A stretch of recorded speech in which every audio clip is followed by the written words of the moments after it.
This is crazy. We had my, you know what I'm saying, a pedophile, official Pervbusters. I don't know what the fuck he had going on in here, but he was doing some shit. He went up in the office, and it was wild. In terms of can somebody change? Pervbusters. Pervbusters. They yelled at me too. So I did the same thing. Pervbusters.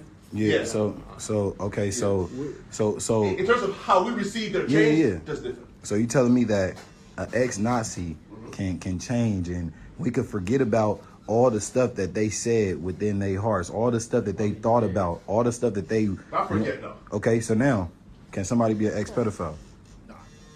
Hell no. And that's tough. Yeah. Hair, right? So look, walk hair, right? So technically, right, somebody like can wake up and say that they're no longer attracted to kids, right? So like, But what if they already did it? If they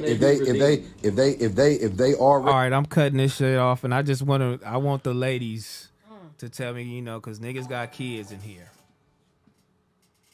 I mean, how we feeling about that in that news? You feel me? Like, that niggas is fucking with underage girls.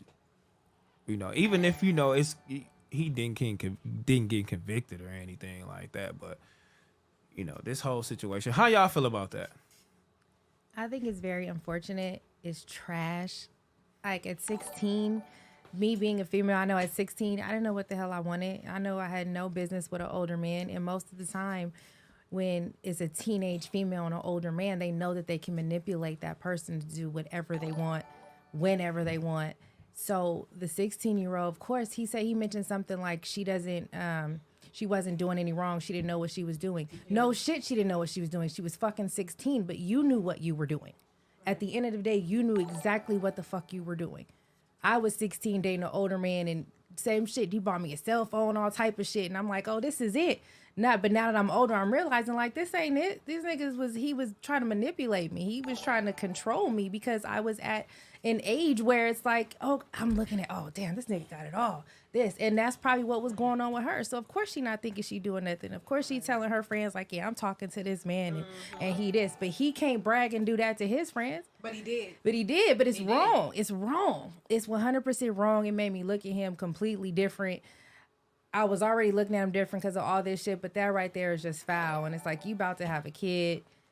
You have a daughter. Well, he has. I didn't even know he had a daughter. He has a daughter. That makes it even worse. You have a daughter. So it's like, imagine someone, a grown man talking to your 16-year-old daughter. You're not going to let that shit fly.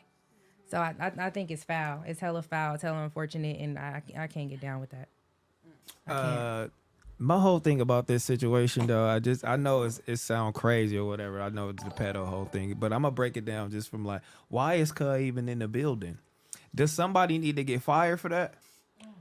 Nobody. Listen. Because he trying to out your boss in the whole little. He trying to out your boss in the building. Should somebody be let go, or should somebody be like? Should it be like a suspension, or what should we be doing? Nobody else has been getting fired. Number one. Number two.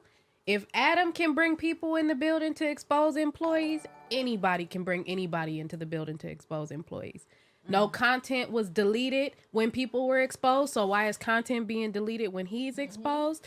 No editors were fired when people were exposed. So no editors should be fired when he's exposed. Who was the editor on the Nazi video? He didn't keep that same energy. He should have. If you're going to have a standard, it shouldn't be a double one. It should be a full standard everywhere in that building. So do what you will with that information. So who booked him? Flacco or Laura? That was Flacco. That's Flacco whole little thing. That wasn't though. Who booked the guy? So he actually called in, the Pervbuster dude called in on our show on Tuesday, and he said that he was in the building to do a boxing segment.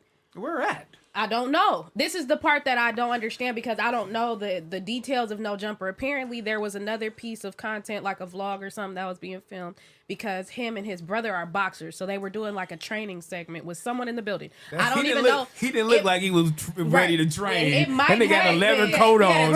He said, with a turtleneck. Nigga, you would have been that motherfucker ready to train, nigga. What is you talking about? Like, but that's his excuse. That's what he said. So he said that after they finished filming that, Flacco hit him on some like, matter of fact, you want to come in here and just run this live stream up real quick while you're here.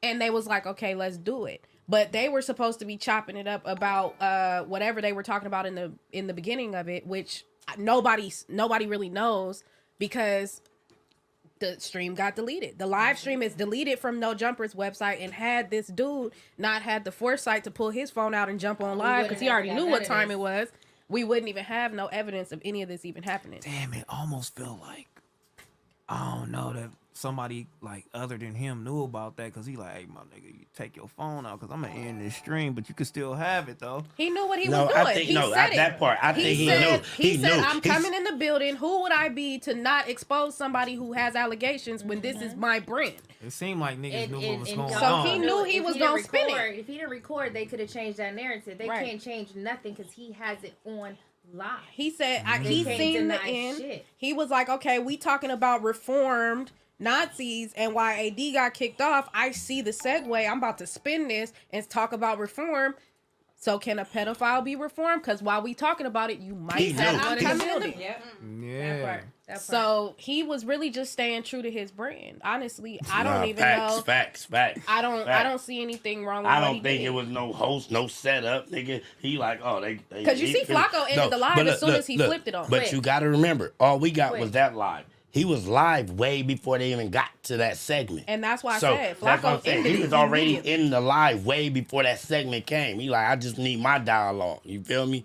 So that segment we seen, he was already live probably like 20 minutes already before that even popped up. And that happened to pop up. He like, ooh. So you saying he could be reformed? Yeah. Okay. Well, can a motherfucking sex offender be reformed? And it worked in his favor. Right. It all played out. That's how it played out, bro. Somebody Like, called that nigga Tiger 22.